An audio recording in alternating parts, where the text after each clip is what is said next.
Good morning, good morning, good morning, everyone. My name is John Schaefer. I am the Associate Director for Graduate Student Success and Professional Development with the Graduate School. On behalf of, well, myself, the Graduate School staff, our dean, and of course, all of our collaborators across campus, faculty, current students, and administrators, I would like to officially welcome you to UTSA and your graduate program. So welcome, welcome, welcome again. We have a good program for you over the next couple hours. It's going to be fairly fast paced. Because this is a webinar format, if you would like to ask a question, you can put that in the Q&A section. And our goal is to get to as many questions as we can by the end of our 2 hours together. If there is a question that you think of later or a question that we're unable to get to, feel free to email our GPS, which is the gps@utsa.edu. And or you can email me. You also have my email address with the confirmation email I sent out. So feel free to ask a question at that time. So you'll hear from me a lot this morning since I am kind of the moderator and run of show. We do have a lot of information I'll be providing you specifically for the services and resources and development we offer you from the graduate school. I'll be talking about getting started, things to do, things to know before the semester starts as a new graduate student. And then we're going to have two panels. Our first panel will discuss student success from two, hopefully three, but for sure two people that have graduated from graduate programs and are colleagues of mine in the graduate school. And our second panel is more of a roundtable. It's a Q&A session with integral student resources from across campus. So including campus services, so parking, ID, the registrar's office, well-being services, UTSA libraries, the Writing Center, and international student services. So representatives will be available to answer your questions. That will be an open format. So with that, also I did want to mention before we get started, this session is being recorded. We will be posting this session on the Graduate School YouTube channel. And so if there's a nugget that you missed or you want to go back and revisit this program, it will be posted within the next 1 to 2 days on the Graduate School YouTube channel. So let me go ahead and share my screen and we will get started.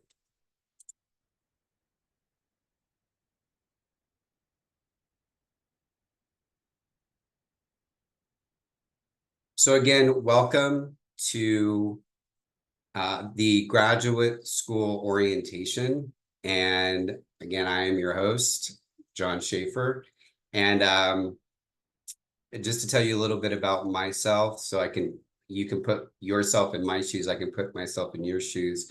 I am a two-time alum of UTSA, both my bachelor's and master's. So I have been where you are currently, getting ready to start your first week, your first semester in a master's program at UTSA. I have been working at UTSA since 2006. So a long time. I'm a lifer as far as UTSA. My colleagues say that I bleed orange and blue. And an interesting fact about myself, I have actually been the mascot. So I have been the UTSA mascot, Rowdy, at a number of graduate school and other events. I don't do that anymore. It gets a little bit hot in that suit. So that's me. So let's talk about the Rowdy Ready checklist. So you should have received a PDF version of this in the email I sent you, the confirmation email. Thank you for registering, and a couple things to keep in mind, but I did want to hit some high points just to reiterate, because this also may answer some questions that a lot of you may have. So these are the most frequently asked questions we get in orientation. So first of all, getting your UTSA ID.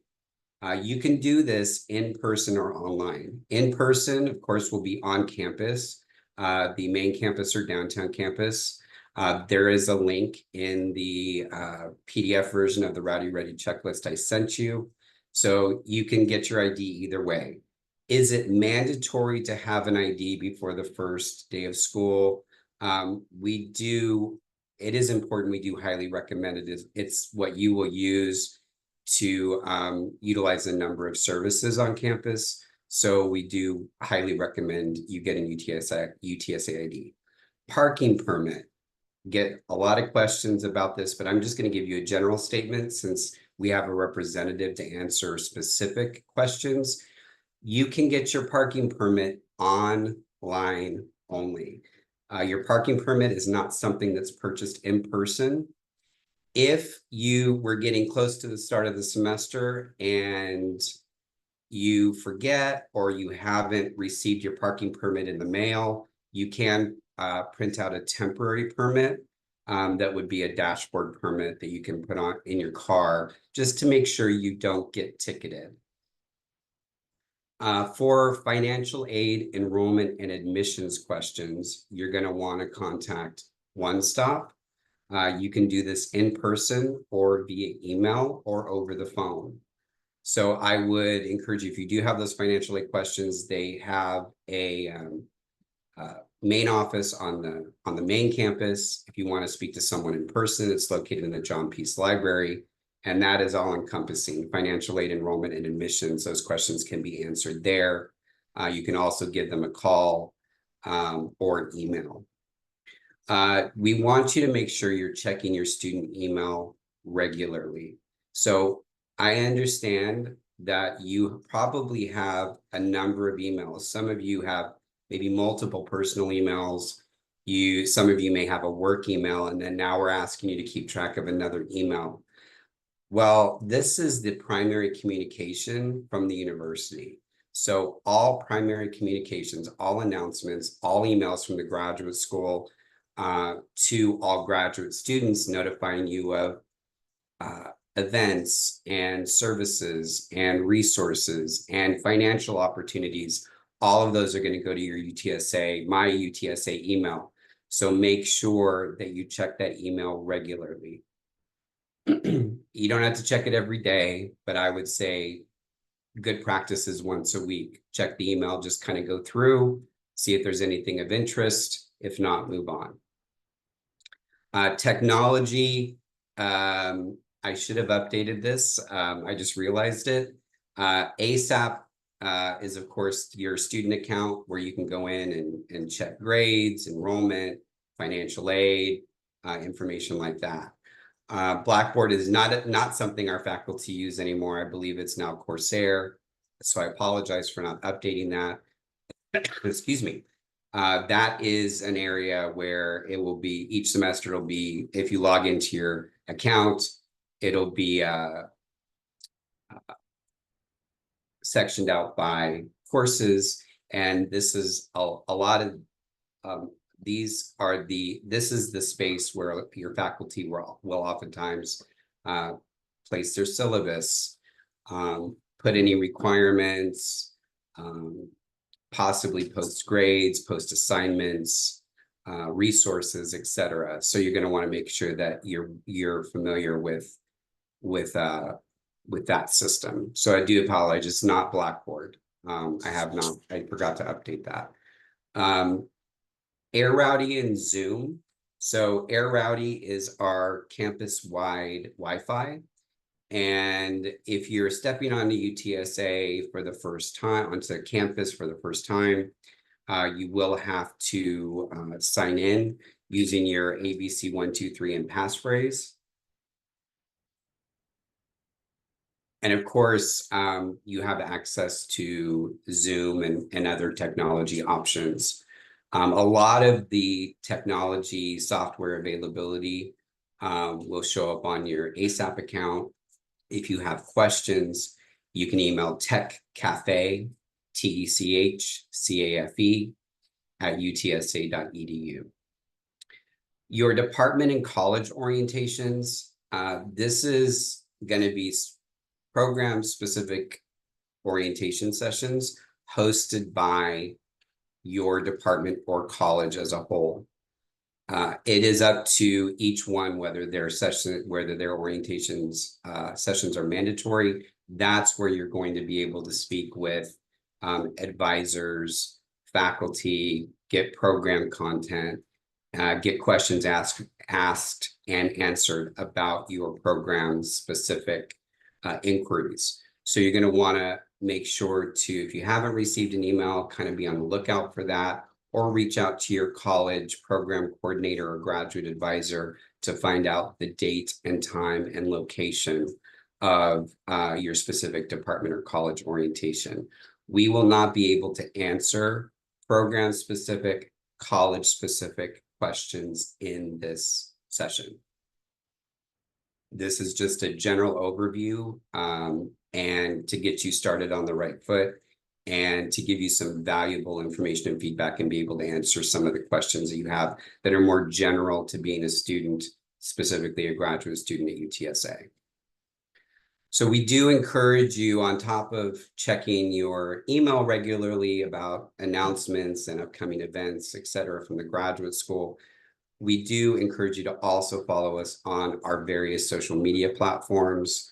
Our marketing and communication person does an excellent job on keeping those platforms up to date with the most current information on opportunities, resources, events, funding, etc. So Facebook is UTSA The Graduate School. Twitter is @UTSA Grad School. Well, it's not Twitter anymore, it's X. I do apologize.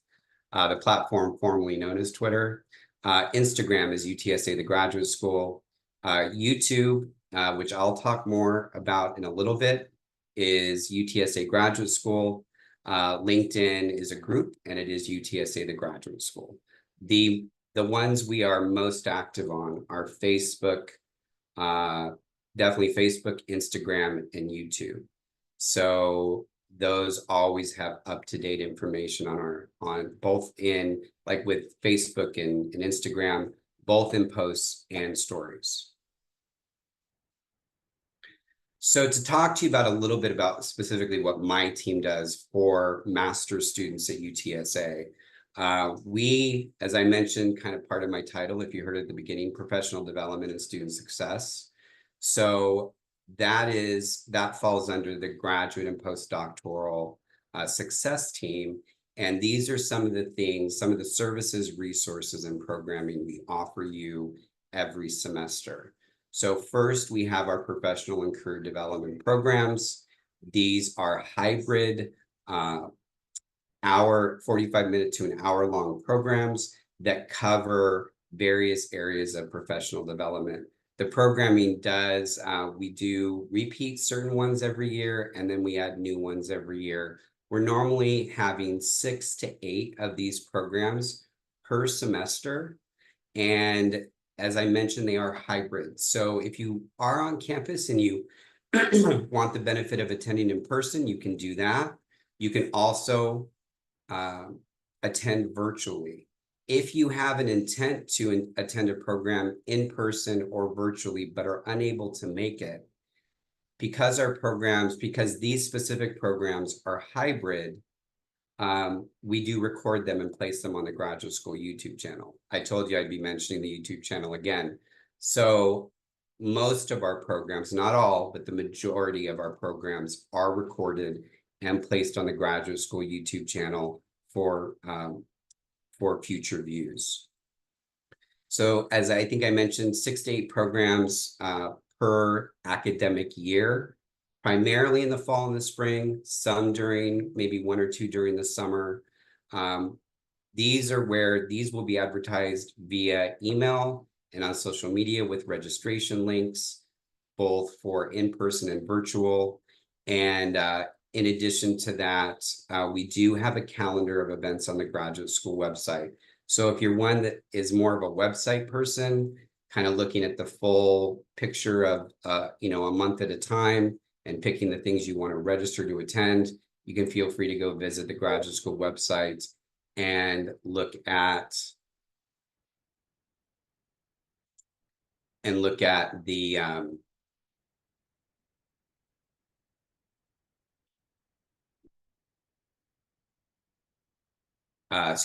at the all the programming we're offering. I do apologize. I need to check something in just a minute, so we'll be taking a short break.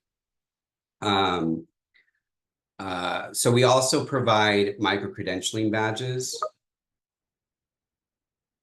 Micro-credentialing badges are virtual sessions.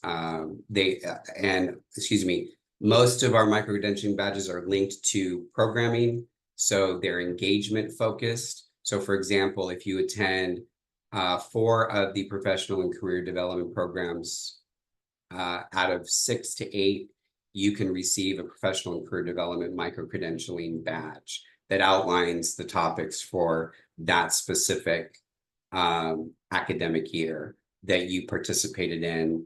And then we do have a few on our YouTube channel that are asynchronous. So for example, there's one on Leadership 101, Delegation 101.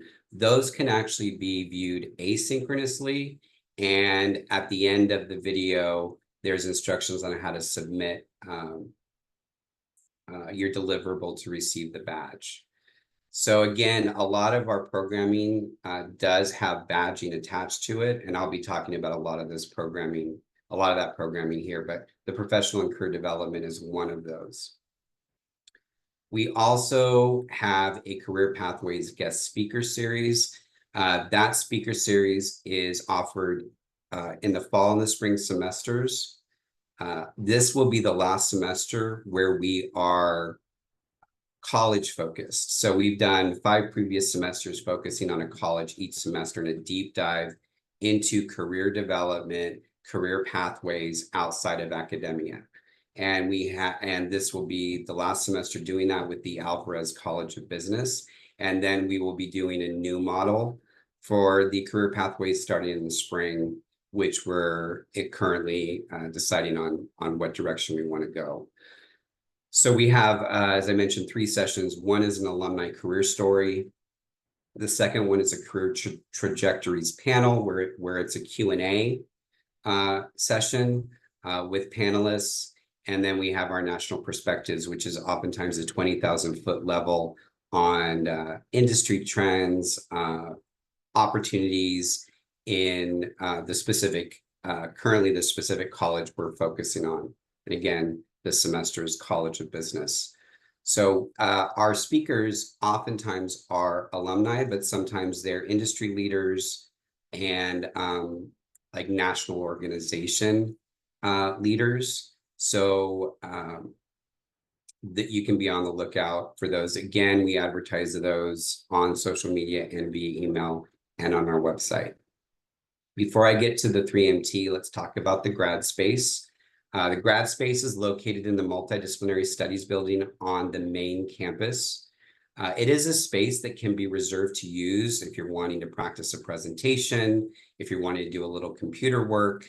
We have computers set up for you, or obviously access to Wi-Fi, but we have the technology available for you. In addition to being able to do room reservations, you can also request free poster printing, free professional headshots, and free business card printing.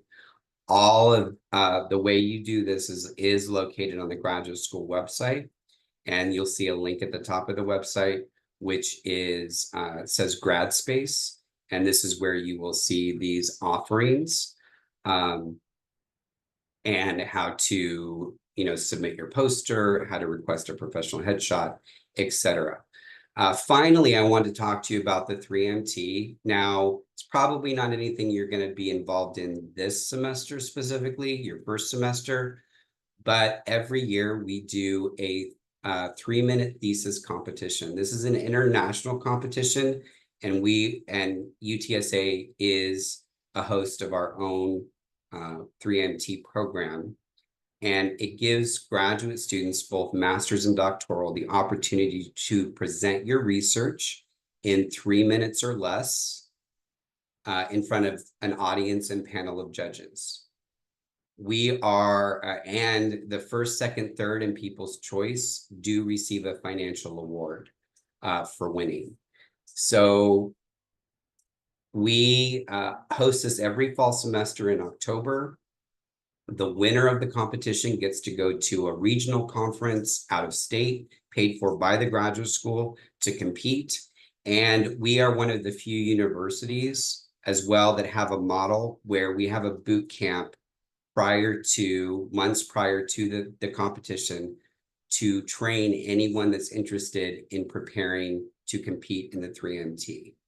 So again, you need to be on the lookout for those emails and those announcements talking about this. Again, this is probably a little bit too early for you to compete this semester, but I would encourage you maybe look towards next year, have a year in your graduate program under your belt, and look to get involved. Normally, I think we have capacity for up to 35 to 40 competitors. And so there's plenty of room, usually based on interest of students participating. Funding opportunities. A big piece of graduate school, both at the master's and doctoral level, is presenting at conferences. You may have that opportunity to present at a conference, whether that be a poster, you're presenting your research in a breakout session, for example. You may be doing a roundtable, something like that. If you are presenting at a conference, you can apply for a Graduate Student Professional Development Travel Award, but you do have to be presenting. We do have a $750 max award, and it is based on criteria that you would submit on your application with how much money you would receive.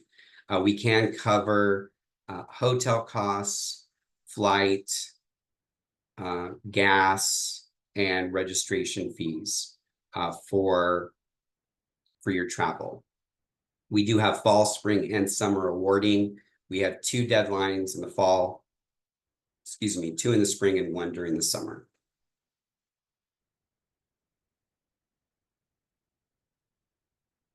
And I need to I'm going to talk about one more thing, and then there is, I have to address something that a question I'm getting asked.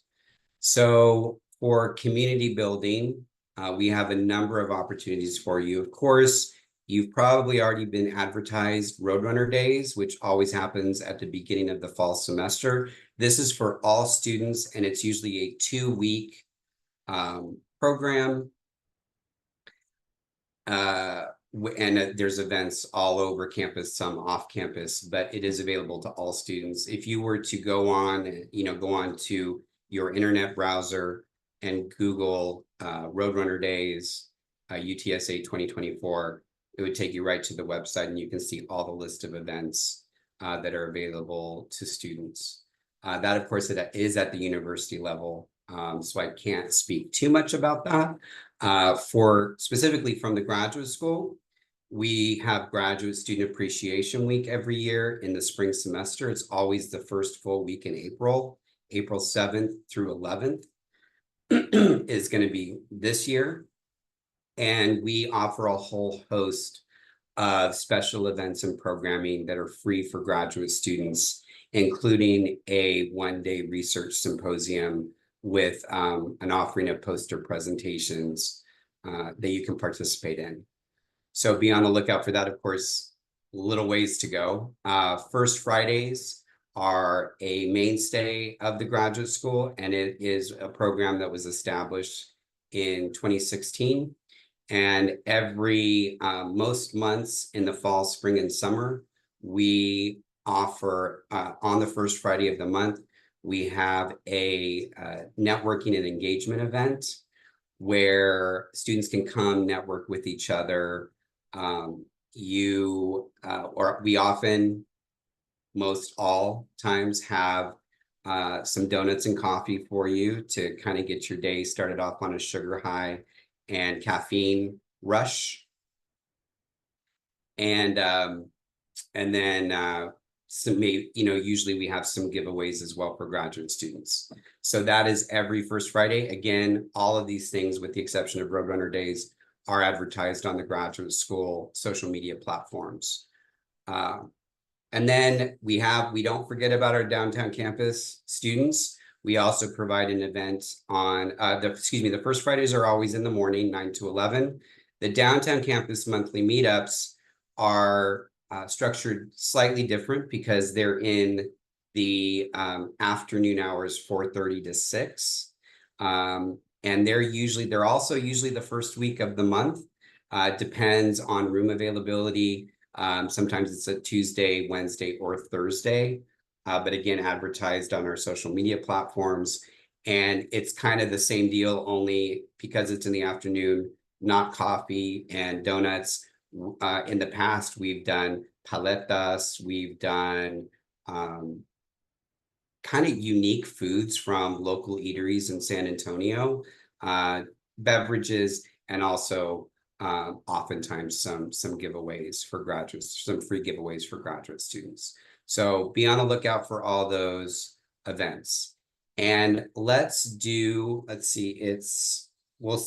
come back in 4 minutes. So I'll give you a chance if you need to run to the facilities, get some more coffee, water, please feel free to do that. And I'll be back momentarily.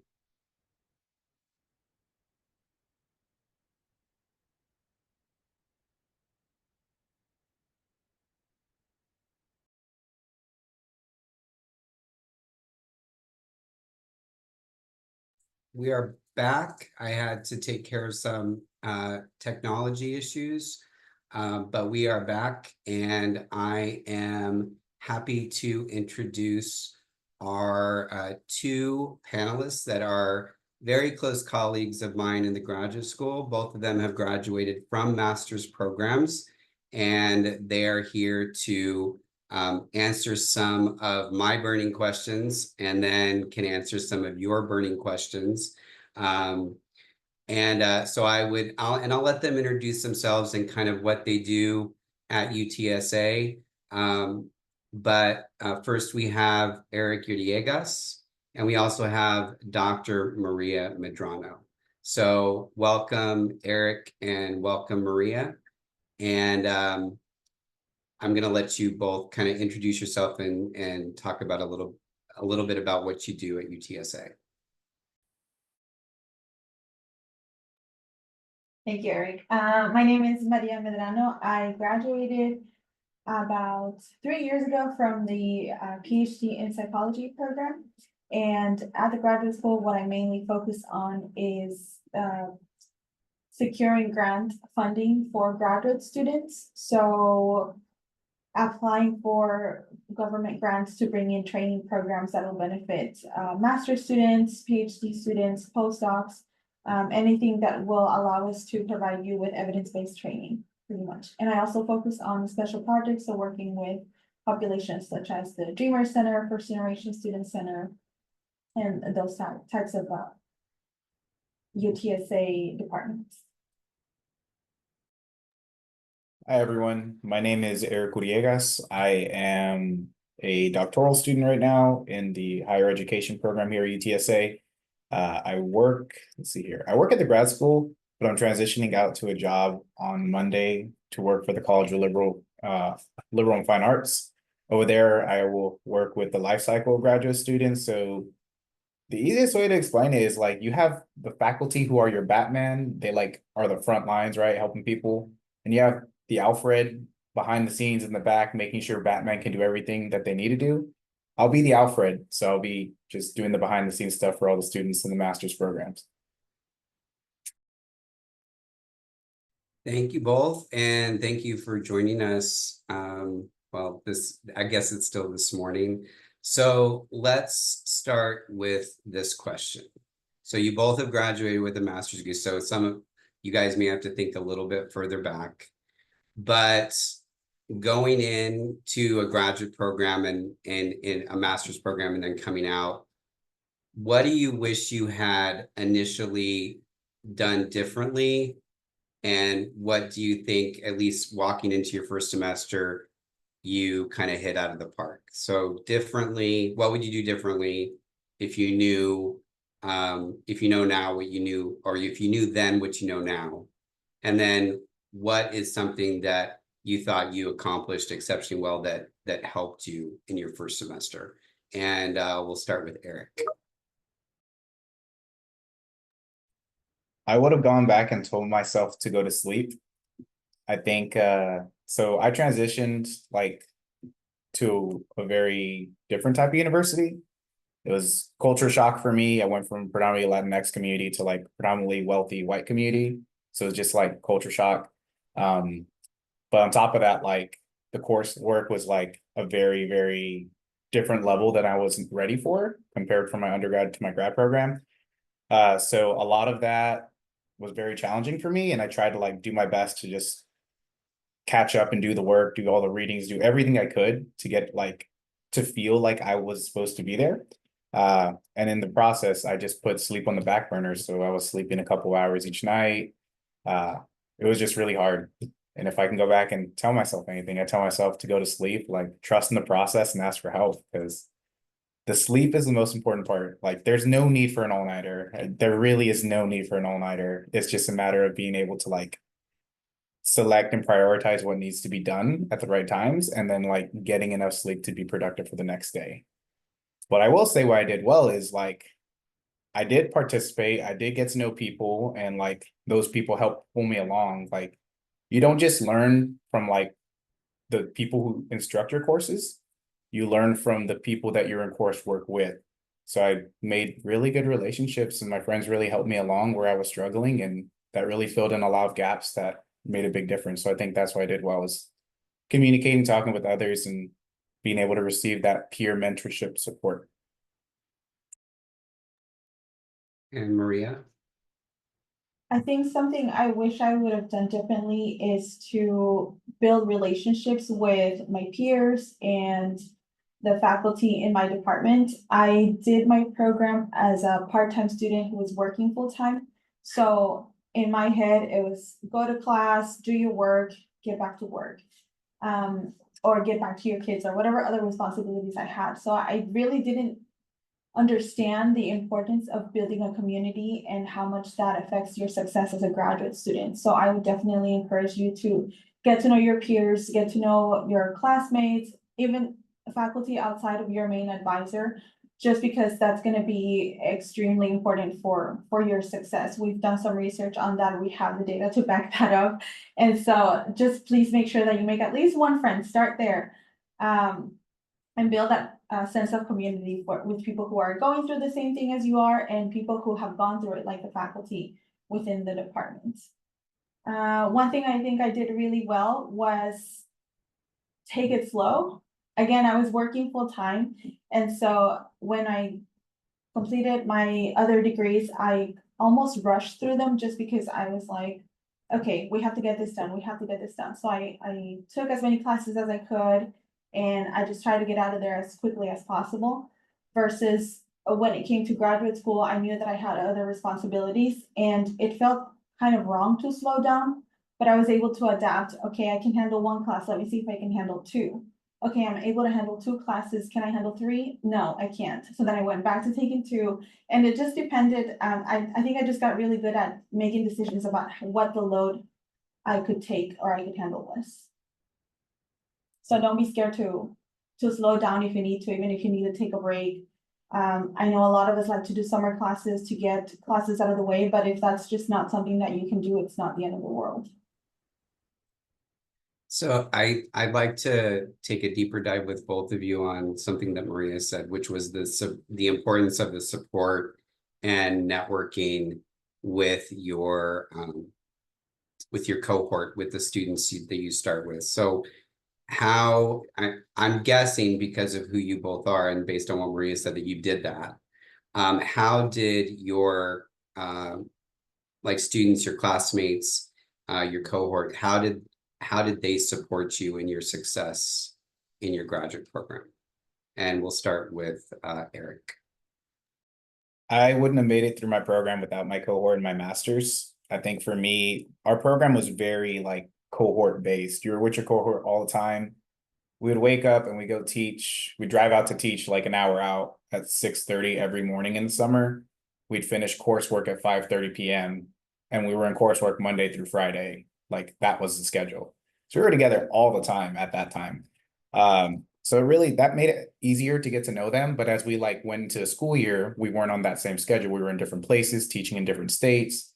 So just maintaining communication. I think being your authentic self or being comfortable being your authentic self, like pay attention to who makes you feel comfortable doing that.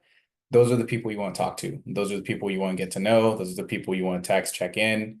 And it's a give and take relationship. Like they'll come to you, you go to them. So just be aware of like that specifically. I think that helps a lot.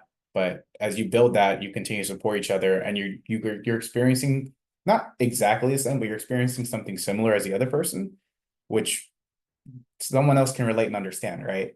So that helps you to continue that, maintain that relationship, and generally continues throughout. Like you finish your master's, you support each other through it, but then you continue afterwards too. And Maria?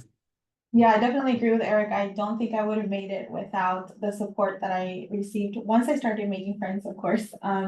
Because it can get very lonely, especially if you're going through this program and nobody else at home can relate to what you're going through.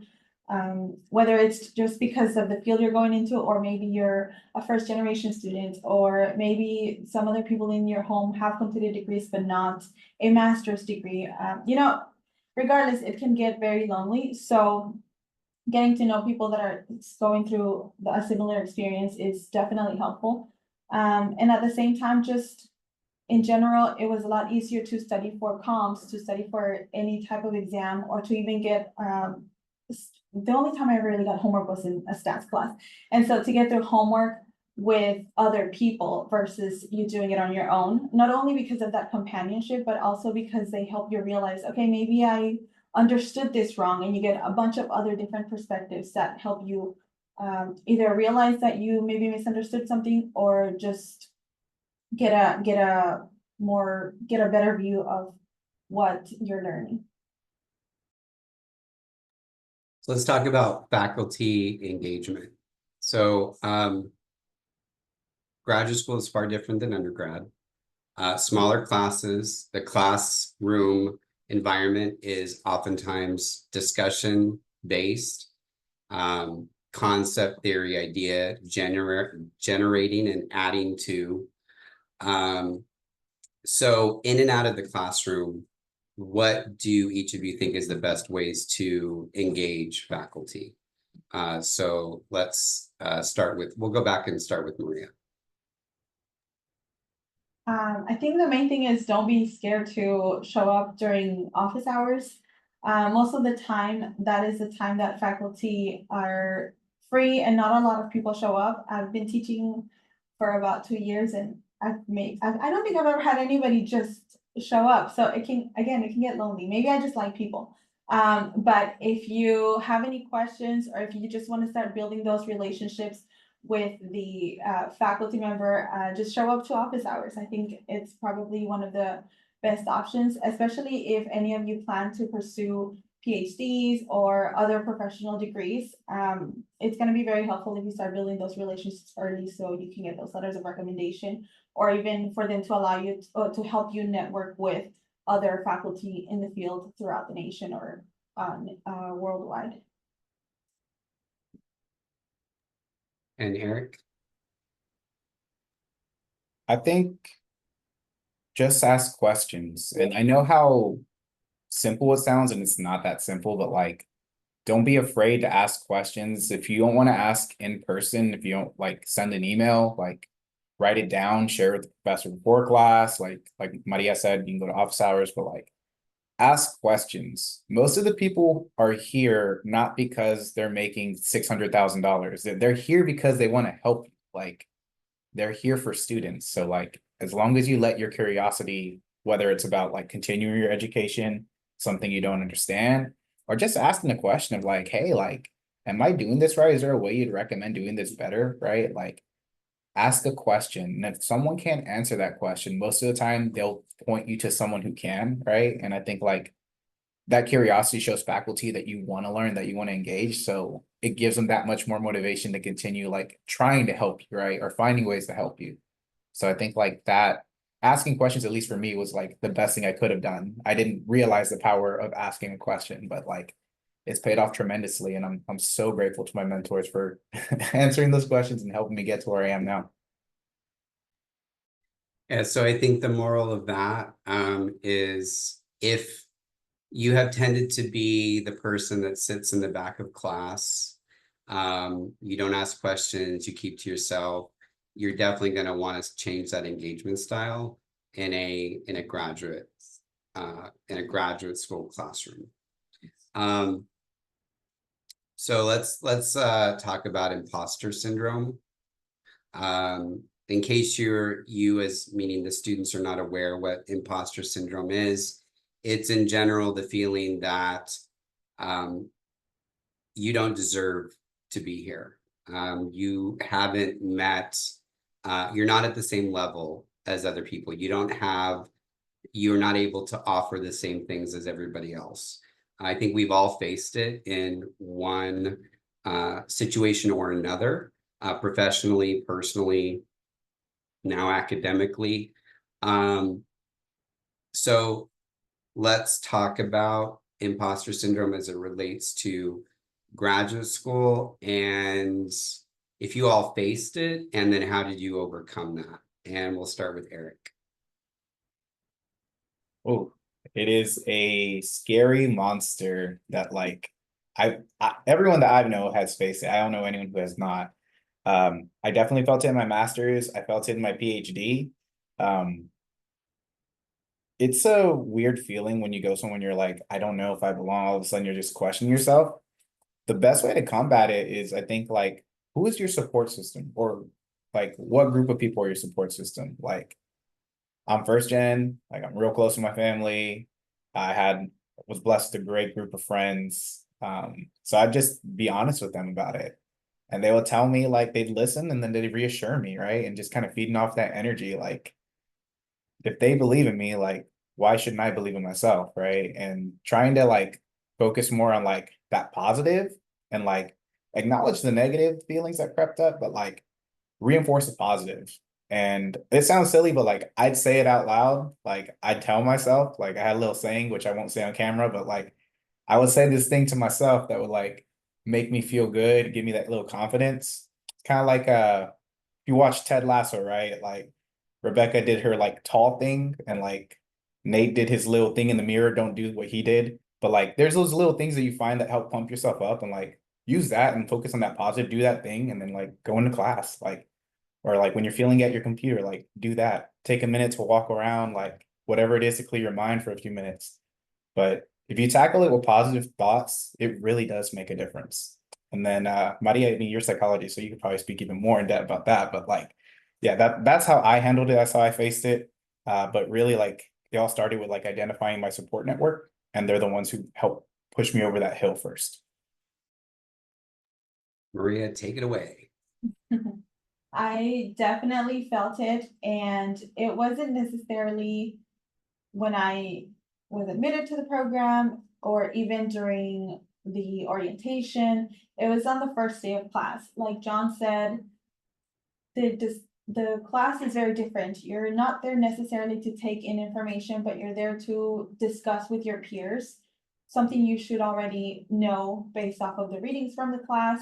So I was that quiet person that would sit in the back of the classroom and didn't engage much.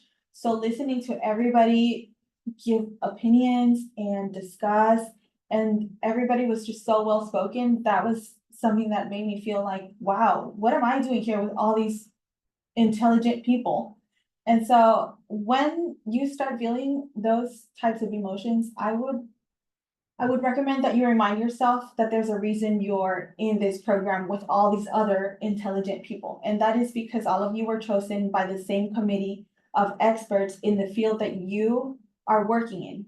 So just think about that. Think about the fact that a group of people who are extremely knowledgeable looked at your statement of purpose, looked at your letters of recommendation, looked at your scores, looked at just whatever you provided your background and decided this person is good enough to be here and this person is going to be successful in this program. Otherwise, they wouldn't take a chance on you. So just always remind yourself of that and keep going. It's going to be inevitable. More than likely you will feel it, but just remember that you're there for a reason and that you were chosen to be there. You earned your spot. If I can add to that, so my experience was a little different simply because I was a non-traditional student in the respect that I was older. I was older when I graduated with my bachelor's. I had left school and went back, but there was a 6-year gap. So when I went into, when I received my bachelor's degree, I exceeded my own and my family's expectations that I would actually earn a bachelor's degree. So to think that then 4 years later, I would then go into a graduate program, my immediate thought, kind of speaking to what both Eric and Maria said, was stepping into that first day was, what am I thinking? Like, I barely got through an undergrad. And now this is master's, like master, it's in the word, like, what am I doing?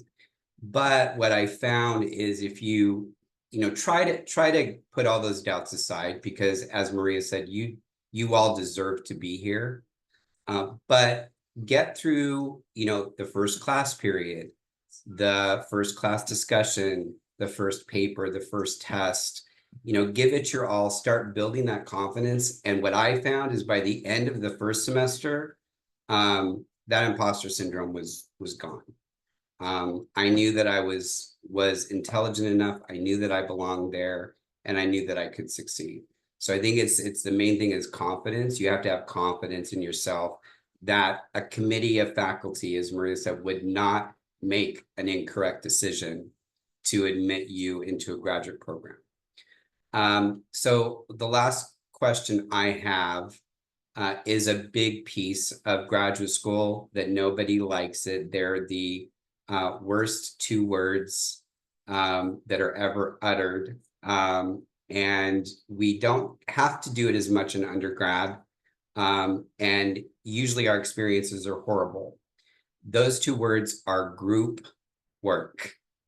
Whether it be a group project, group presentation, they are a big piece of a graduate program. Really doesn't matter the discipline. So to Eric and Maria, what were your experiences with group work, and how did you ensure your success and your group success? So we'll start with Maria. So I thought I was being smart, and I think I was when it came to group work, only because I needed to be in a group for something that I wasn't very familiar with. It was, again, stats. It kept coming back to me. So what I did when it came to choosing my group mates was I chose people who were 3rd-year students, 2nd-year students, anybody who had more experience in the program than I did. And that was very helpful for me because, one, I learned from them. So they took on the part that was something I was absolutely not familiar with, and I learned from them. And then they allowed me to do the lit review part. So just gathering information, getting to know something about the topic. And so it was a very good dynamic that I had with my 3 group mates and myself. So the 2 of us that were less experienced just gathered information while we learned from the others. And it turned out to be a pretty well done group project. I actually enjoyed it. Like John said, I was dreading it. But it was a lot of fun, and I think I got a lot out of it. So I would say pick group mates that are going to be a little bit more experienced than you, or even just pick people who maybe you're not very familiar with. I know that sounds scary, but I think it's great to just diversify your your background, right? So learning from other people and what they might bring to the table. And Eric? I want to be very real, like every group project I did through my master's, even in my PhD, like there is an imbalance of who contributes. Like there's always someone who like one or two do more, and there's always some who do less. But I think the best part is like when you do the group projects, you know who you're going to work with later in the future and who you don't want to work with later on too. Like it's just something that you identify and you learn. But at the same time too, I think it's also my tip is like establish who's doing what, put in an email with everybody, like take the notes, send out an email so everyone has it in writing. That way, like, not to say like you're protecting yourself, but it's like accountability for like you and those other people, right? Like for me, I had a statistics project where like we went through, pulled from national data sets from 3 different data sets and like had to like code and do everything. And then we had statistical tests.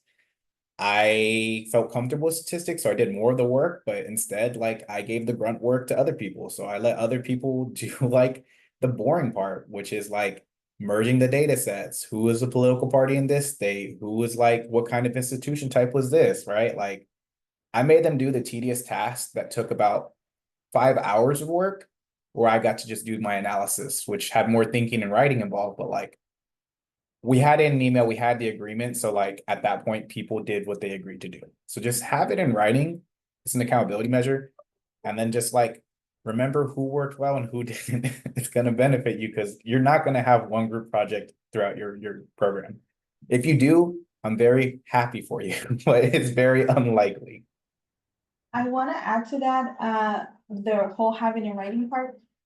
If you want to, I just sent a link out. There is a group, project management tool that you can use.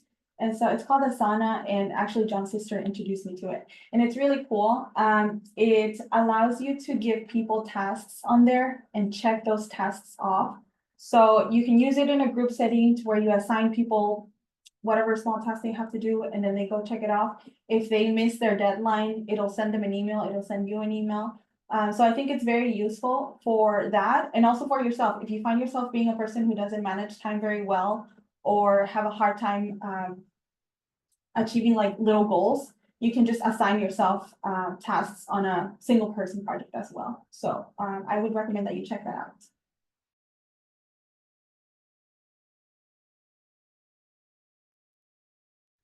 Okay, does anyone have any questions? I think we have like 4 minutes, so not a lot of time with Eric and Maria.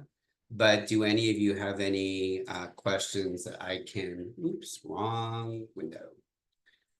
Any questions for Eric and Maria? Let me scroll down.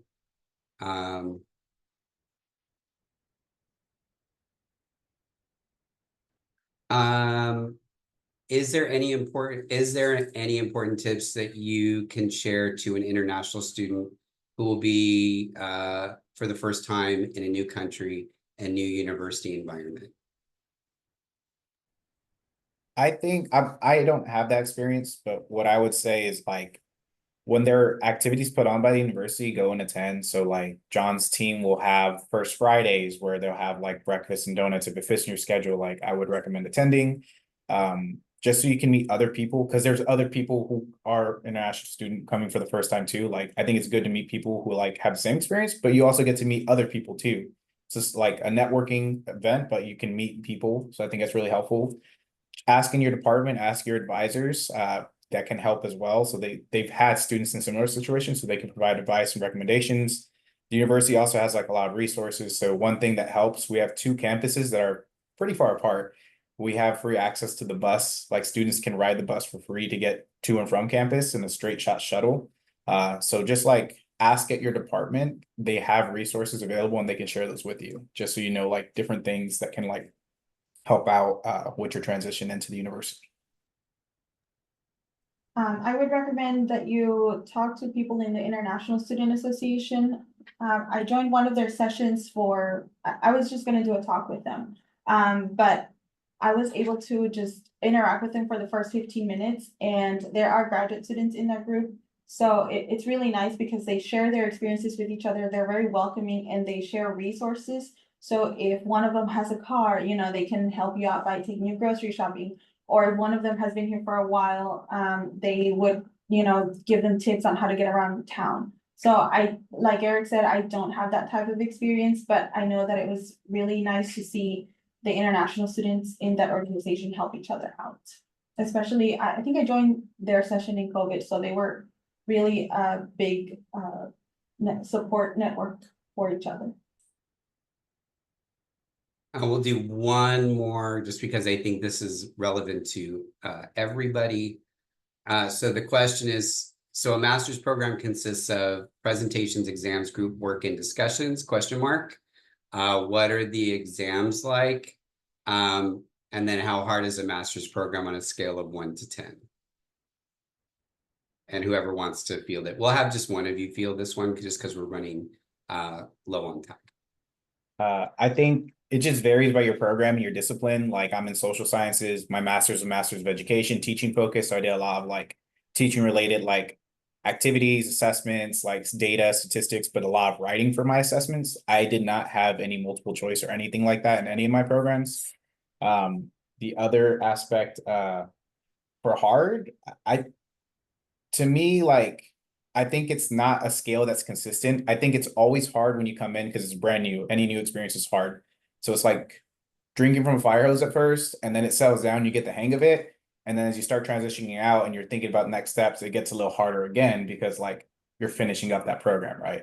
So I think it kind of like starts uphill and it smooths out and then it starts to come downhill and then it gets like a little harder towards that end. So I wouldn't say 1 to 10, but more of just like a roller coaster.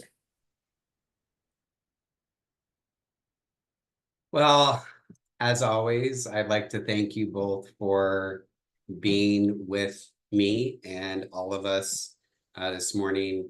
And have a good rest of your day. And again, let's say thank you to Maria and Eric.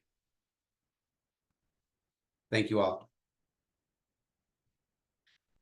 Okay, we are going to keep it moving. We have the roundtable panel already online and ready to answer your burning questions. And so let me introduce them to you. I will start at the bottom and work my way up. We have Levi from Wellbeing Services, Sherry from UTSA Libraries, Martha from the Writing Center, Kranika from the Registrar's Office, Ashley from International Student Services, and Isaias, is that correct? Yes, that's correct. From Campus Services. Campus Services are the ones that cover parking, ID, and stuff like that. So we already, throughout the course, to all my colleagues and friends who are on right now, as part of the panel, we already have a ton of questions.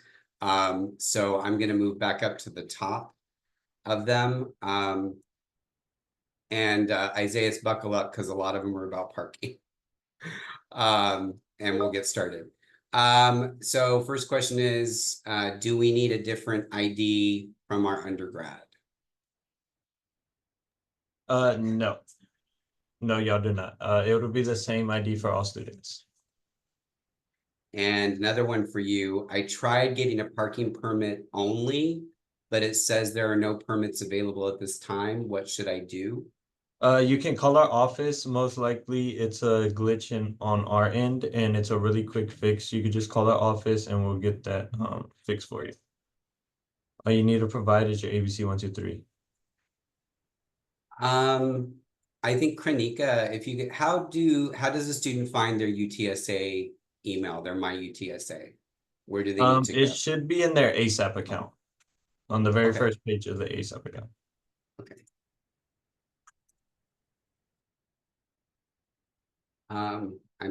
Yeah, tons of questions about they're not able to purchase a parking permit. What was the name of the app that replaced Blackboard? And I know I said the wrong word. I think it's Canvas. It's that Canvas, correct? yes. Canvas. Okay, thank you. I think I called it Corsair, which is what my dad drives. So yeah, that was off. Okay, that was the same question about that. Okay, are there professional, this is a question for me, are there professional and career development programs in person at the downtown campus or the main campus? When we do hold the in-person programs, those are located due to staff availability. Those are located during the, as I mentioned, during the lunch hour, in person on the main campus, but are hybrid. So anywhere you're located, you can participate virtually or in person. Let's see. Keep it going. What are professional headshots? Basically, if you are wanting a professional picture of yourself that's kind of like here, top of your head to like top of your chest, to put on like a LinkedIn profile, a business card. If you are presenting at a conference and they're asking for a professional photo of you, that would be a professional headshot. And as I mentioned before, that service is offered free through the graduate school grad space location, and you can reserve that service on our graduate school website. Yeah. John, real quick, there's also I believe it's called an Iris photo booth over next to the Career Center on the second floor of the Student Union.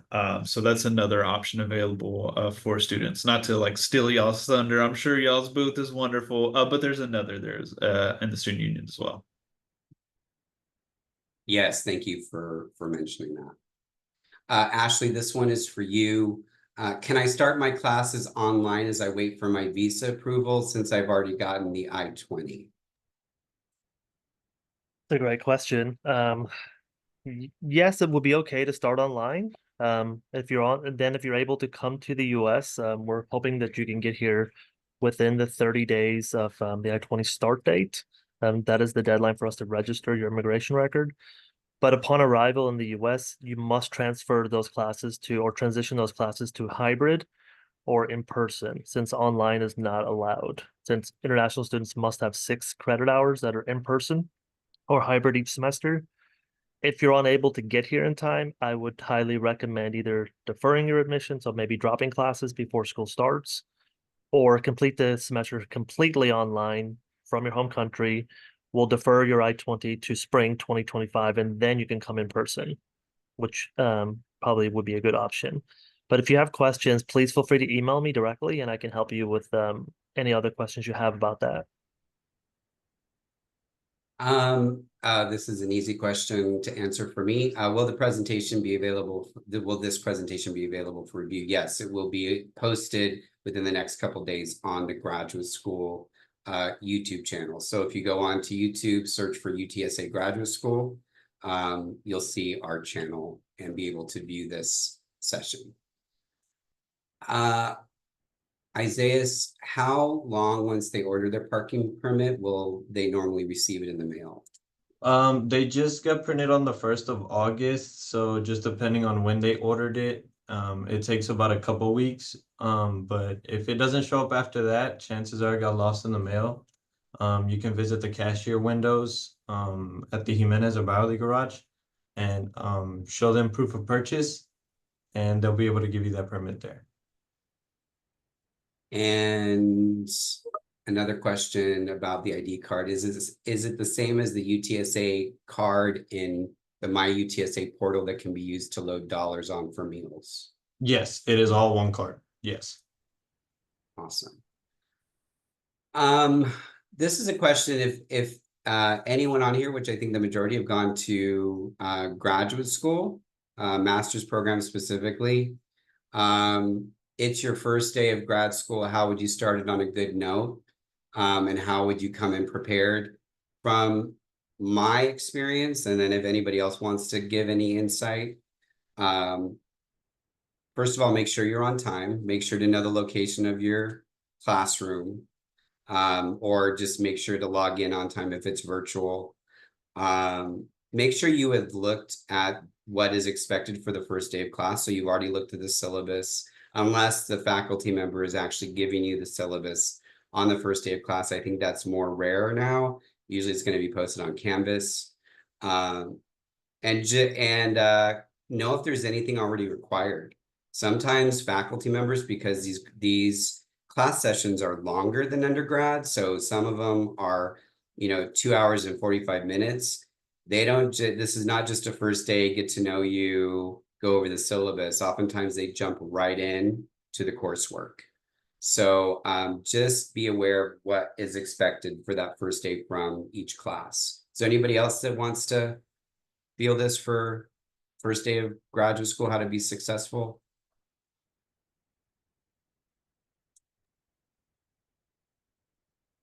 I just wanted to add that make sure you look at the syllabus to see what the reading materials are that are required.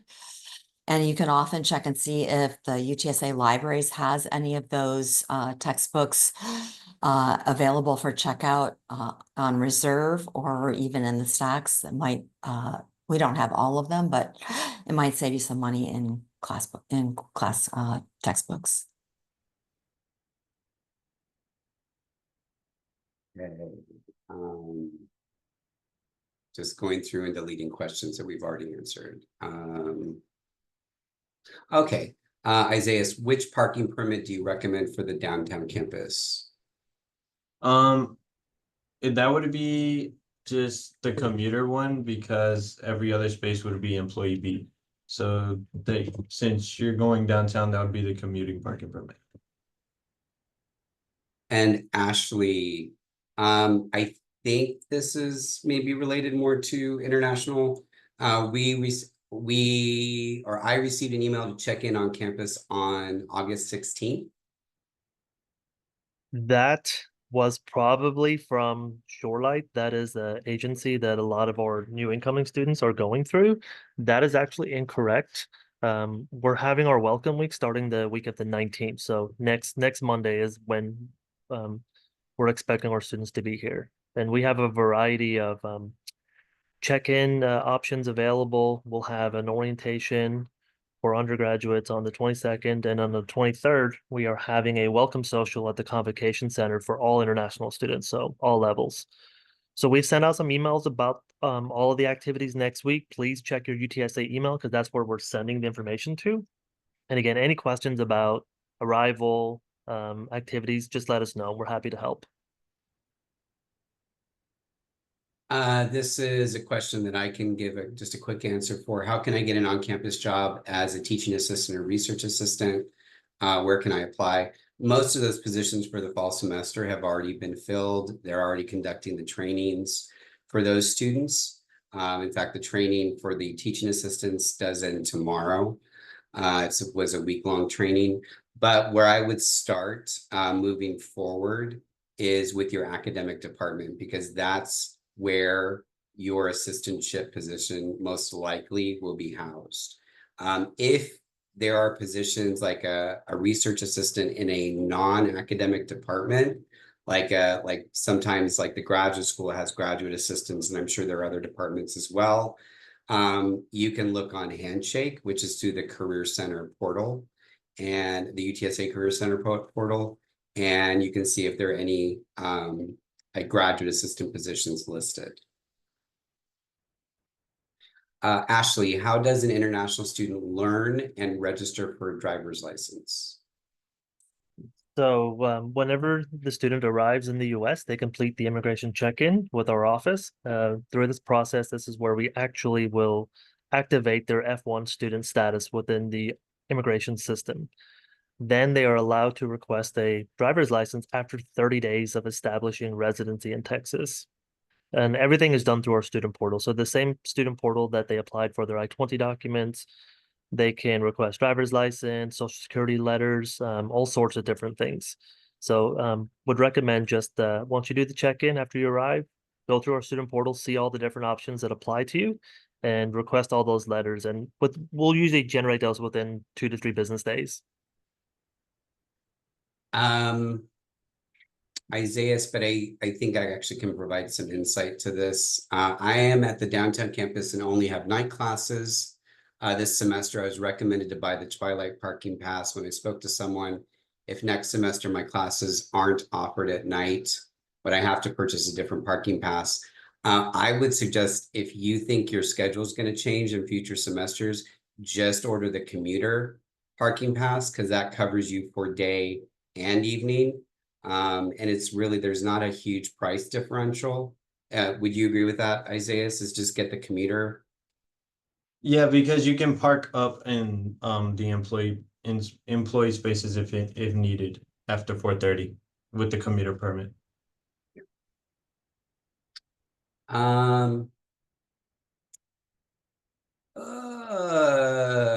Is there a way to join like student organizations before classes start?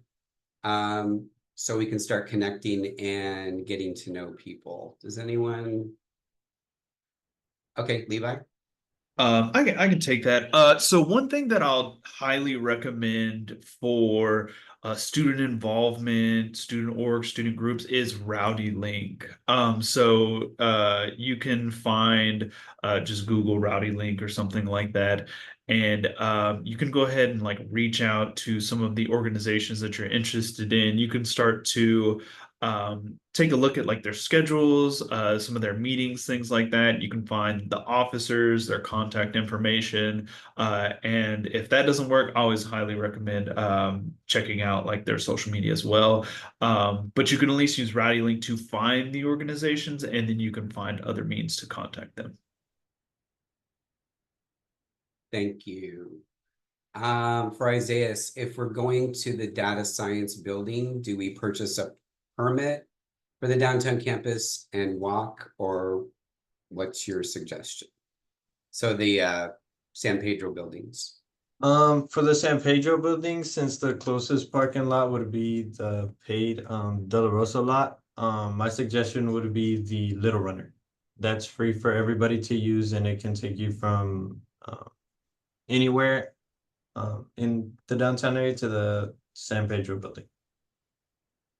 And it's basically like, it looks like a kind of a itty bitty, like larger than a golf cart. Yeah, but larger small. than a golf cart, but smaller than a car. Yeah.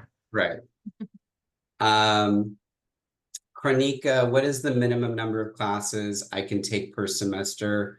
Would I be allowed to do one class per semester? You are able to, but it does change your status and how financial aid is distributed. So depending on how many hours you are enrolled in, it can change your status to half-time, or if you have 12 hours, you would go to full-time status, and then your aid is determined on how many hours you are enrolled and if you're able to receive federal aid as well. So you would need to have full-time status to get aid. Thank you. Ashley, any thoughts on study abroad? Any thoughts on study abroad? It's a great opportunity. If you are interested, there's a lot of great programs at UTSA, a lot of great faculty led, and also some opportunities from third-party providers. I'm not the expert on study abroad since I specialize in incoming, but we do have a study abroad director. Her name is Megan Aviano. If you are interested in learning about programs, I recommend reaching out to them and study abroad, or go to me and I can definitely get you in contact with the right people. A lot of great programs out there. I can't speak for all of them because there's hundreds of programs available to UTSA students. This question is for anybody on the panel that would like to answer. Would you recommend being involved with campus life or campus clubs, even if you're just a part-time downtown student? I think we would all say yes to that. Be involved in anything that interests you, any group, any committee, any activity. All of that will just enhance your graduate school experience. I would wholeheartedly agree with that. I think as going back to our first two guest speakers, Maria and Eric, it is the way that you're going to meet your other students on campus that are going through graduate school as well, and allow you to network with other communities.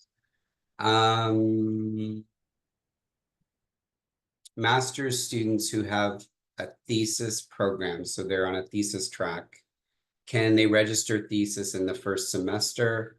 No. That's going to be towards the end of your program when you register for thesis hours. You're going to start with your coursework hours. And what is the difference between 1 credit, 2 credit, and 3 credit thesis? Chronica, do you know what the difference is with the different, like the ones that are like 1 credit hour for thesis, 3 credit hour for thesis? Or is that something maybe they want to talk to their academic department about?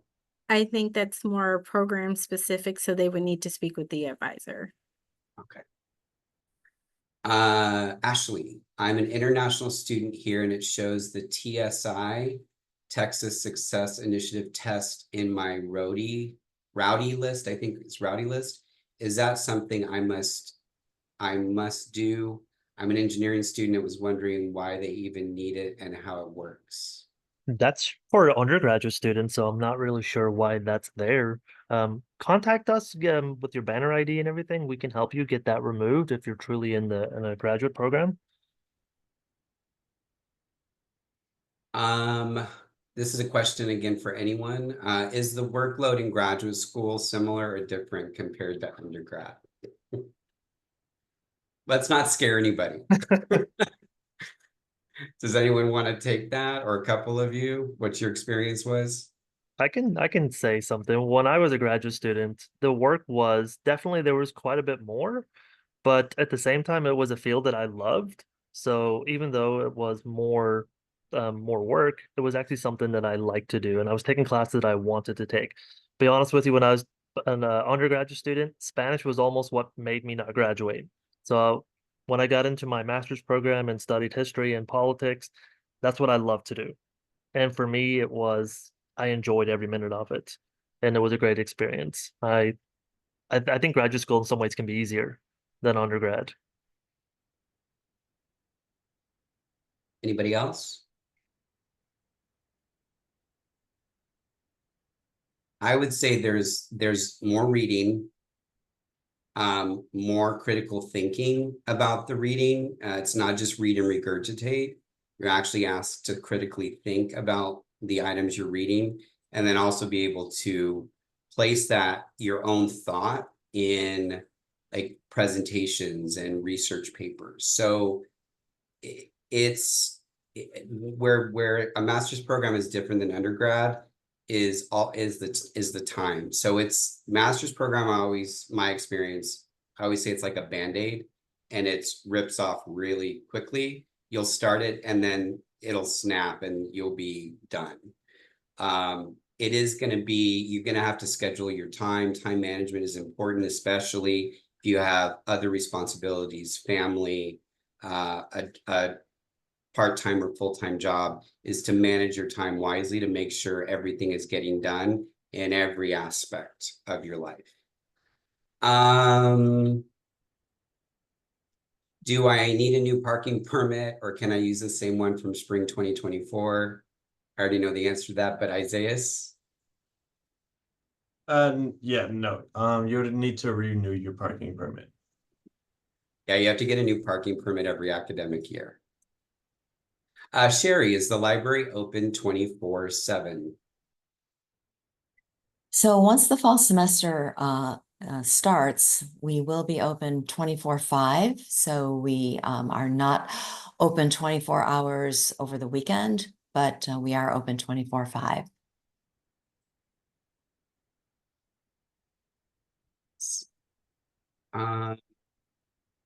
Oh, this is a good question, Isaias. My parking permit says it becomes effective September 1, but my classes start on August 26th. So will I be able to use the parking permit the first week of school or not until the second week? Okay, so your parking permits are good as soon as you get them. That's basically just saying if you don't have a parking permit after September 1st, then that's when we can cite you. And right along with that, why doesn't campus services allow you to obtain your a student ID without having to register or without registering for a class first? Okay, so with that, that's only because once you register for classes, you'll be put into our printing system, and that way we can print your ID. So without you registering for classes, your ABC 123 won't register in our system, and then we can't print your ID.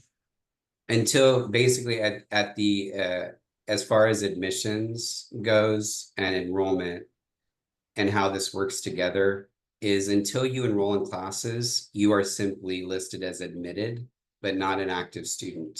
So the campus services cannot issue an ID card to a student that's not an active registered student at the university. Let's see. I replied ID pickup to the email sent to us. Is it available right away? Could you repeat that one? Is they replied to an email about picking up their ID. I guess maybe they ordered it online. How soon is it available?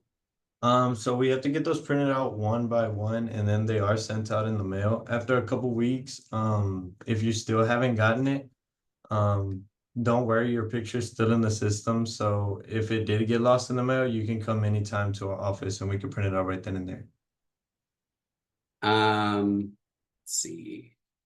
What's the phone number for the parking office? It's 210-458-7275. 7275. So remember 458-7275. Isaiah, where are the ID offices located on the campuses? So we only have one ID office on the downtown and main campus. For the main campus, we're right across from the student union in the MS building. And the downtown campus, we're in the Frio building on the second floor, I believe. And Isaiah, you seem to have a fan as one of our students online. A David Barron says, "Woo, Isaiah." Appreciate it. Appreciate it. Let's see. Okay, we got that. How do we find our advisor as an MBA student? You will want to contact the Graduate Studies Office for the Alvarez College of Business. Again, if you go onto the UTSA website and you search for it, that's how you would find your advisor. For MBA students, they're actually staff members in the Graduate Studies Office, specifically for the Alvarez College of Business. Chronica, what does ASAP stand for in the context of an ASAP account? That's a unique question. I actually do not know the answer to that. Automated system, something portal? That sounds about right. Automated system account portal? I think that sounds great. That That's where we're sounds gonna great. go.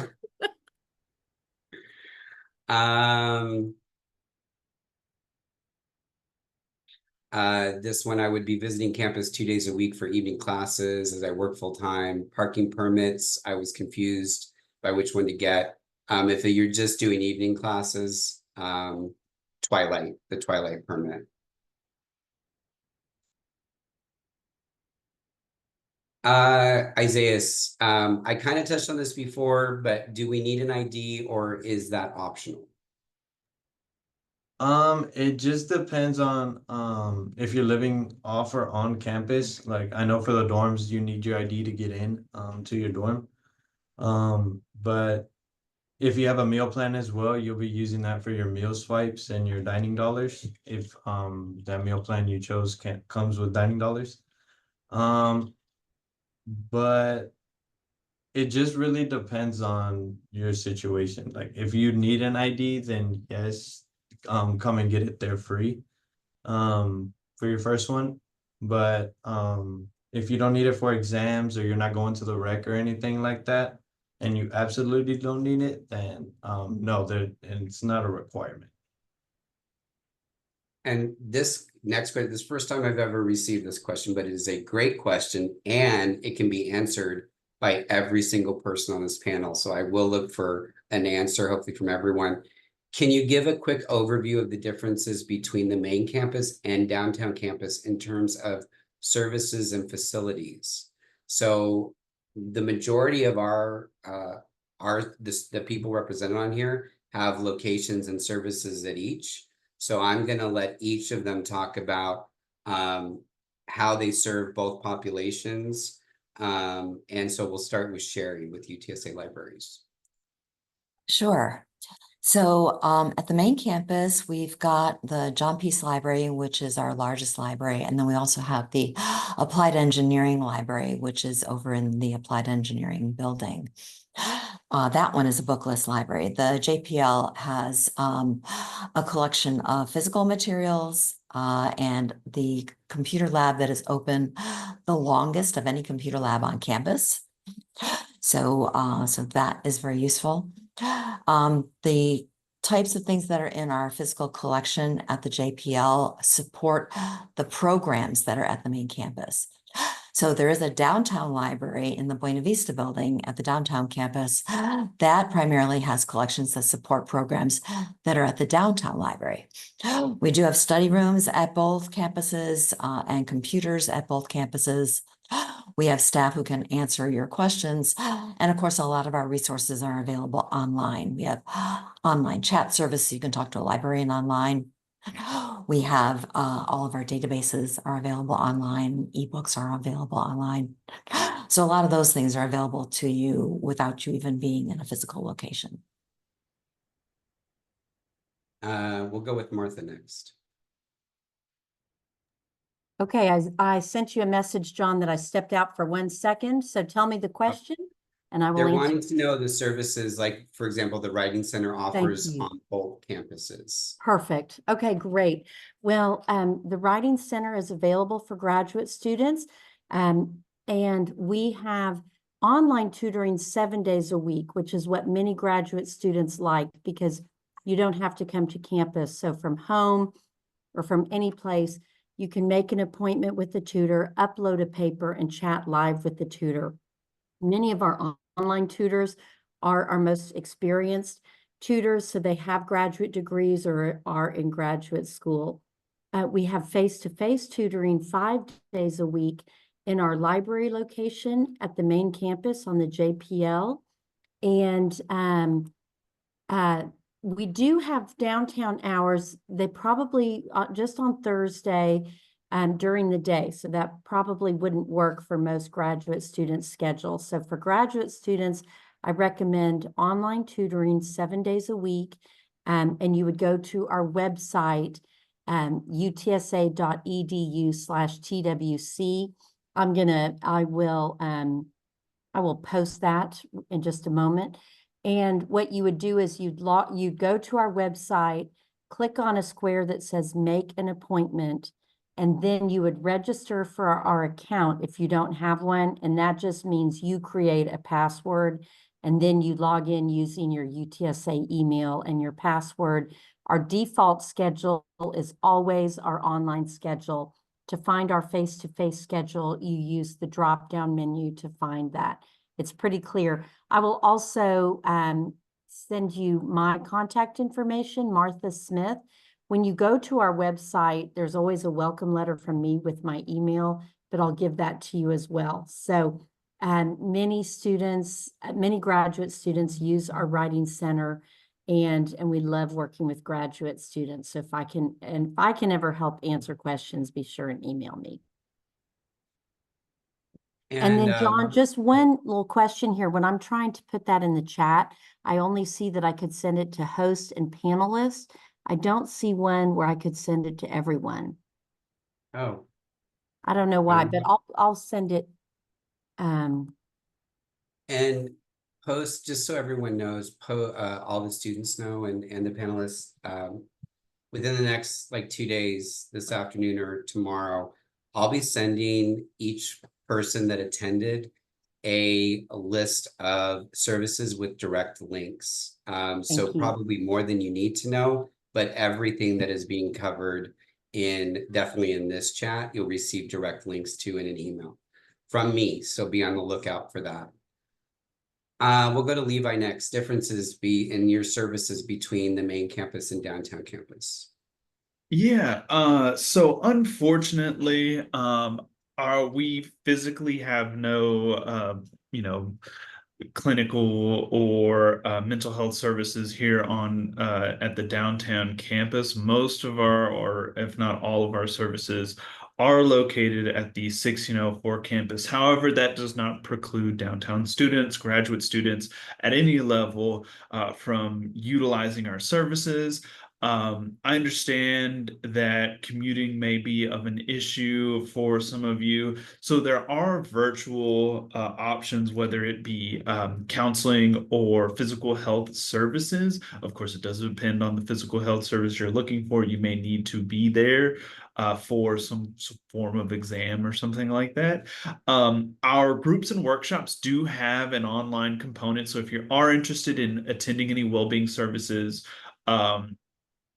group or workshop, there are virtual options for students, and occasionally we'll have an event, resource fair, something like that at the downtown campus. But like I said, we don't really have a physical location there, but you might see like myself or some of my colleagues downtown for an event or something like that. We do tabling, trainings, things like that. But most of our services are going to be here at the 1604 campus. Karnika, the same question. Services that like one registrar or one-stop offers on the downtown campus versus main campus. Absolutely. So everything that we are able to do in person, we are able to service students virtually over the phone or by email as well. So we work very closely with the one-stop office to process any forms that need to be sent, if it is in regard to your registration or auditing courses or anything that you may need. We do have a secure document uploader that you are able to submit those forms to us and we can process them within a timely manner. It keeps your information confidential. So if you are sending something for residency or a social security card or something like that, you can securely send them through the uploader. So everything that we do in person, we're buried in the basement in the Flan building. If you would like to stop by and say hello, we're able to provide the same services everywhere, no matter where you are in our 5 campuses with UTSA. So feel free to email us. You can call us, and we can also service you with the one-stop center as well. And Ashley, you mentioned, I think your primary office is located on the main campus, correct? Yeah, we're only on the main campus. We don't have a footprint on the downtown campus. So for students that are primarily located downtown or in San Pedro's or Southwest Art Center, we do offer virtual appointments. So if it's you need to meet with an advisor, you can schedule appointments through us with that. Or if you are on campus, you can always do it in person as well. 11 years I've been with UTSA, I've never even been on the downtown campus. So I honestly don't know anything about it.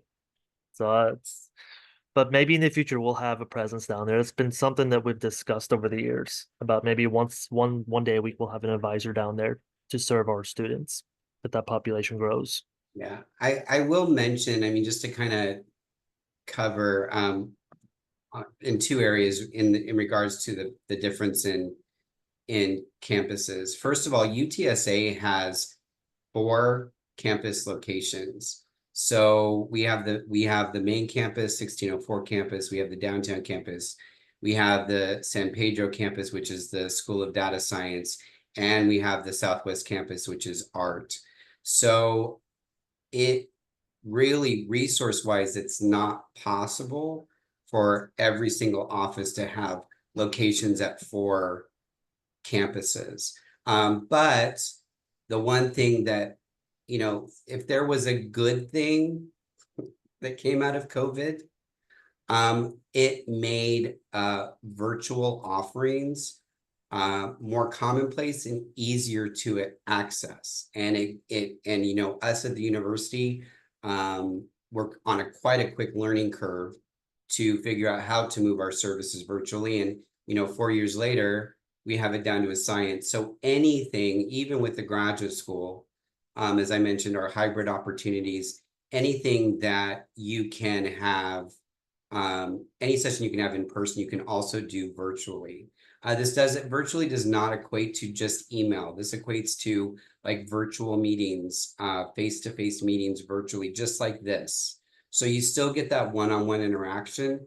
It just allows you the convenience of not having to trek to one of the campuses to take care of business and to do what you need to do. Pre-COVID, like for example, you couldn't order an ID card virtually. You had to do it solely in person. So a lot of these services are now, a lot of our offices have a very strong, equally strong presence virtually as they do in person. Levi, this is with an exclamation point. Talk to me about wellness services. Okay. So I'll go ahead. I'll talk a little bit about Wellness 360 first, and then I'll talk about well-being services specifically. So you as a registered UTSA student have access to our on-campus, or at the, like I said, the 1604 campus, health and mental health clinic. So insofar as like health services, it of course is things like general acute medical care. You're not feeling well, you might have a cold, you're not feeling great, stomach bug, something like that.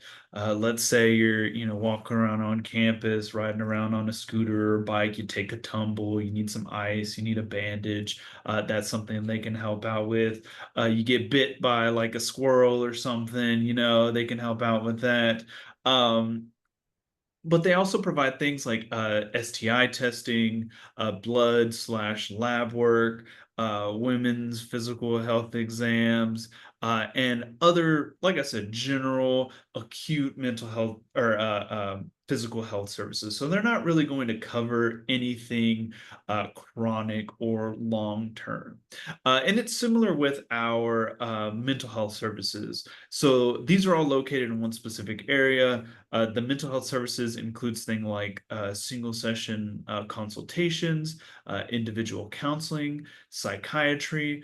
However, we do have, or Wellness 360 has the capacity to write prescriptions. We just don't have a pharmacy here at the 1604 campus. So you will have to go off campus to get your prescription. But fortunately, you know, there's like Walgreens and CVS's everywhere. So you're good there. As far as well-being services, the services we provide, it includes things like well-being education and promotion, which educates, outreaches students about the 8 dimensions of well-being, whether that be trainings, lectures on things like mental health, stress management, nutrition, sexual health.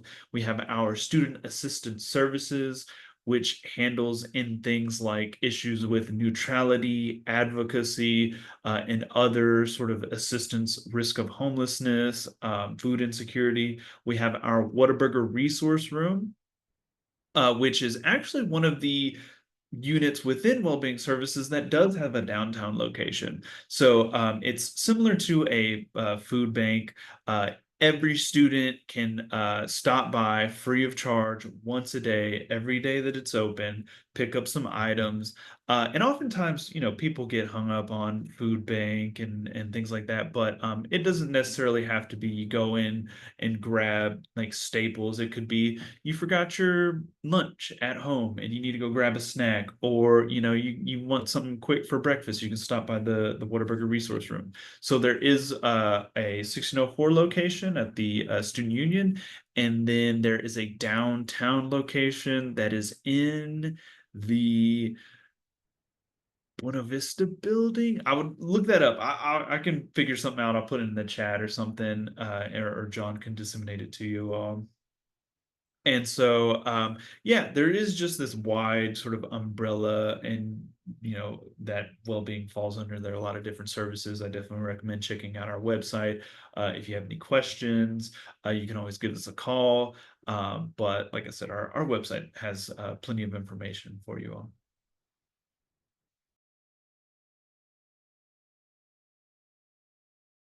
Does anyone know when courses will be available on Canvas?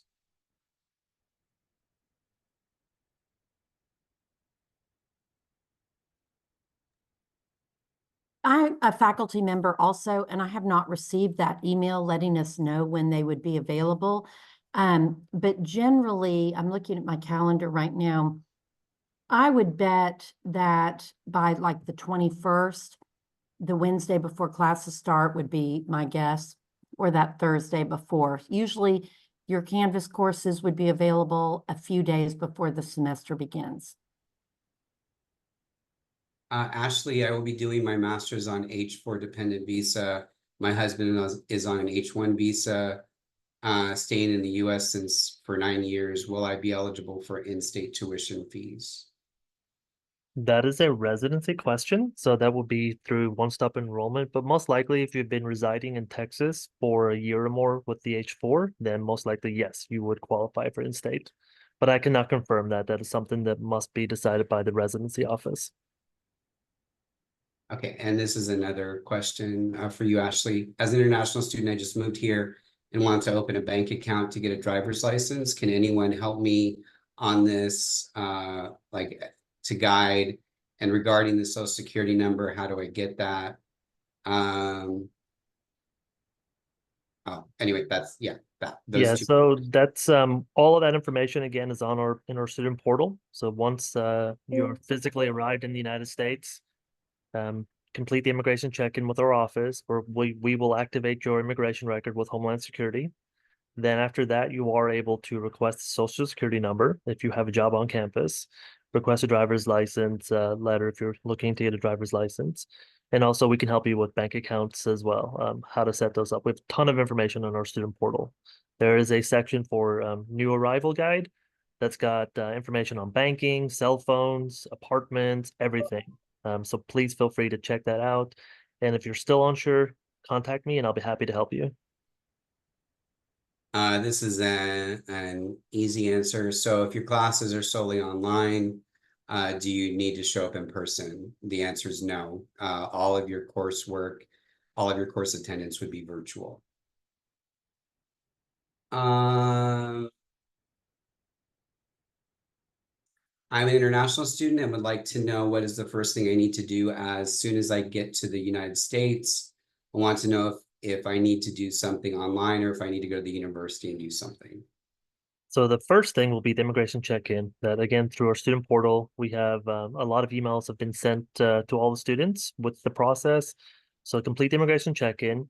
Then we will have some sessions next week. So our welcome week begins on the 19th, and we have 3 different options for the immigration rules and regulations presentation that we provide for all new students. We have one on Monday, one on Wednesday, and one on Friday. You don't have to attend all 3. Pick the one that is most convenient for your schedule. Attend that session, and then we will give you an overview of everything you need to know about immigration, rules, regulations, how to maintain your F1 visa status, and answer any questions at that time as well. Chronica, would I have to send my official transcript even though I was an undergraduate student at UTSA? You will have to, because it depends on which department needs it. There are tons of transcripts going everywhere and that are receiving them. So admissions is getting some, graduate school, our office gets them as well. So in order to make sure that the right person is able to access your transcript, then yes, you'll need to request it and send it to them.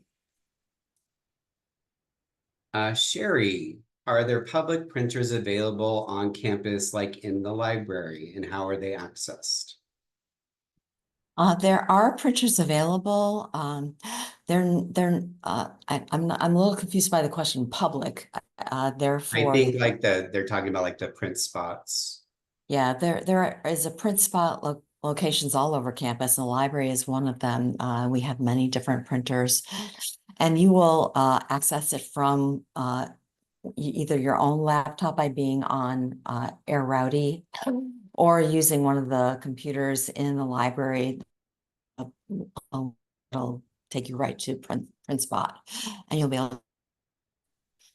There's a certain amount of value that is added to your account as a student every year.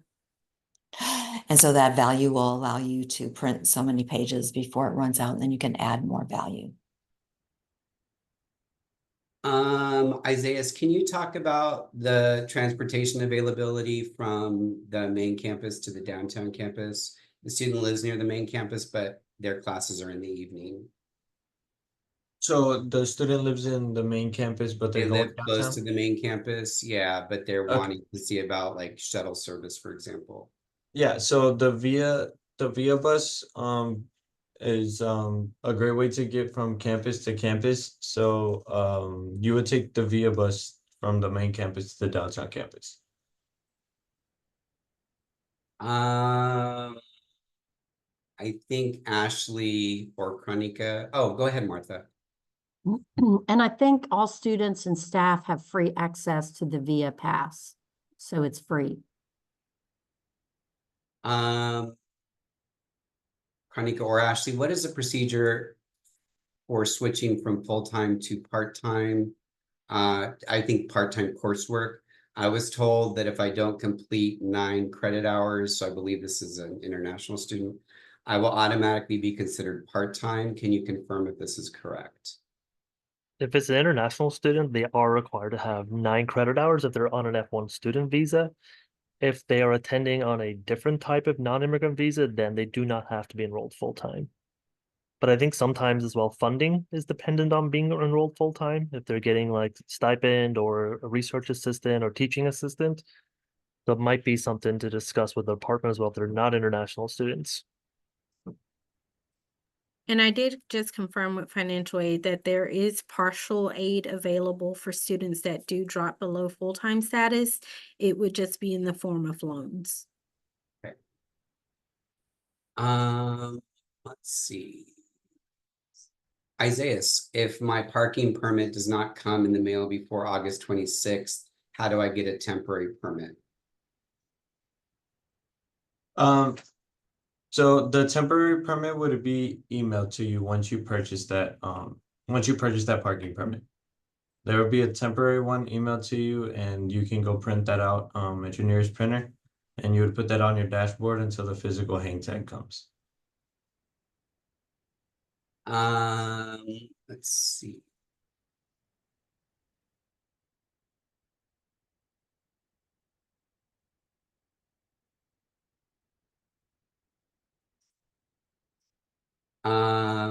I think that's been answered.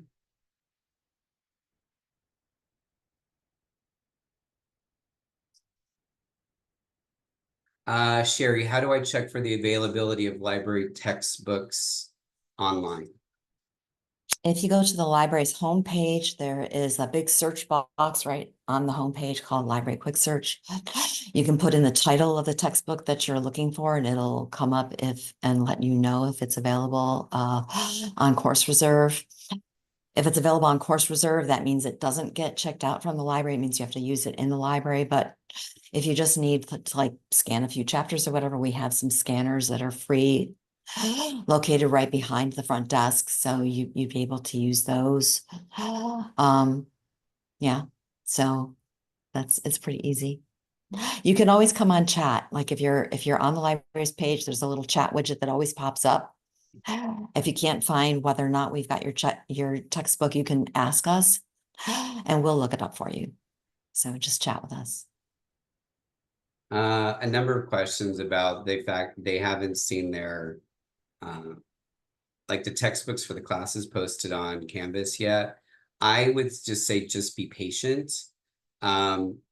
Either that information is coming from your faculty will be posted, or they're wanting to have that discussion first day in class.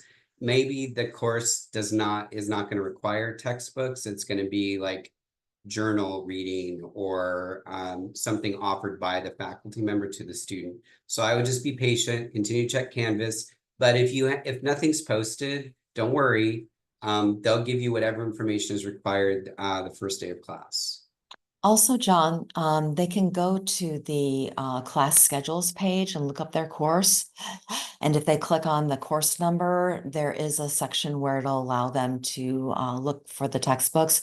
And that will hook them up to the bookstores page, which will show them what textbooks are required. Although sometimes you will get a message that says that there are no textbooks required for this class, which just means the professor may have other things in mind. Let's see. Still going.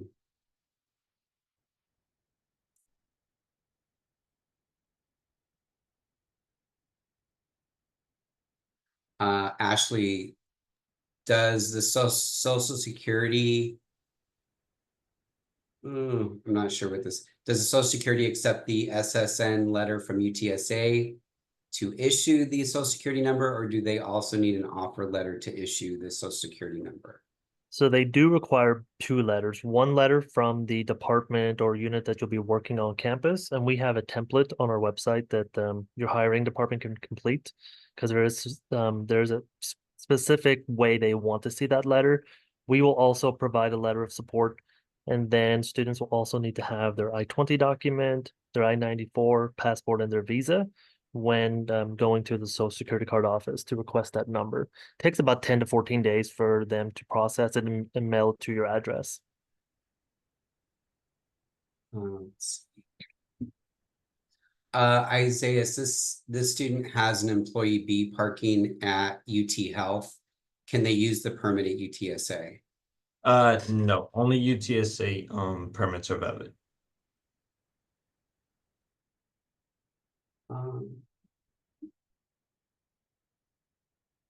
Isaiah, is the commuter parking pass still free or reduced for disabled veterans, or only for those with the placard or plate decal? Yes, if you are a disabled veteran, you can send your I don't know the official name for it, but it's like your eligibility letter or your award letter. You can email that to campus services. And once my supervisor looks into that, she'll go into your account, change your classification, and that discounted permit will be there for you once you log in. Since we only have 4 minutes left, and I do kind of want to close it up, we are going to call it there. It has been a rip-roaring, almost longer than I think I had signed all of my panelists up to answer questions. So we've answered questions for, gosh, close to an hour now. But I'd like to thank Martha and Isaiah and Ashley and Sherry and Levi and Chronica for joining in and offering the valuable feedback to our students. So thank you, everyone, and have a good rest of your week. Thanks, John. And just to reiterate to all of the students, thank you so much for joining us today. We hope you found this information valuable. As I mentioned, you will receive an email from me within the next couple days with a list of resources available to you and direct links, so you can dive into more information, even possibly if your questions were not answered. So in addition to that, this program, as I mentioned, will be posted on the Graduate School YouTube channel within, again, the next couple days. It will take a little time to process, simply because this is a 2-hour program that needs to finish doing all the process recording. So be on the lookout for that on the Graduate School YouTube channel. Again, if you go on YouTube, search for UTSA Graduate School, our YouTube channel will pop up for you, and you're also welcome to look at all the other resources we have virtually for you. So everyone, I hope you have a very successful first day, first week, first semester. Please make sure to engage in our events and in all the campus services that we offer you, UTSA, and to you as well. Have a wonderful rest of your week. Thank you, everybody.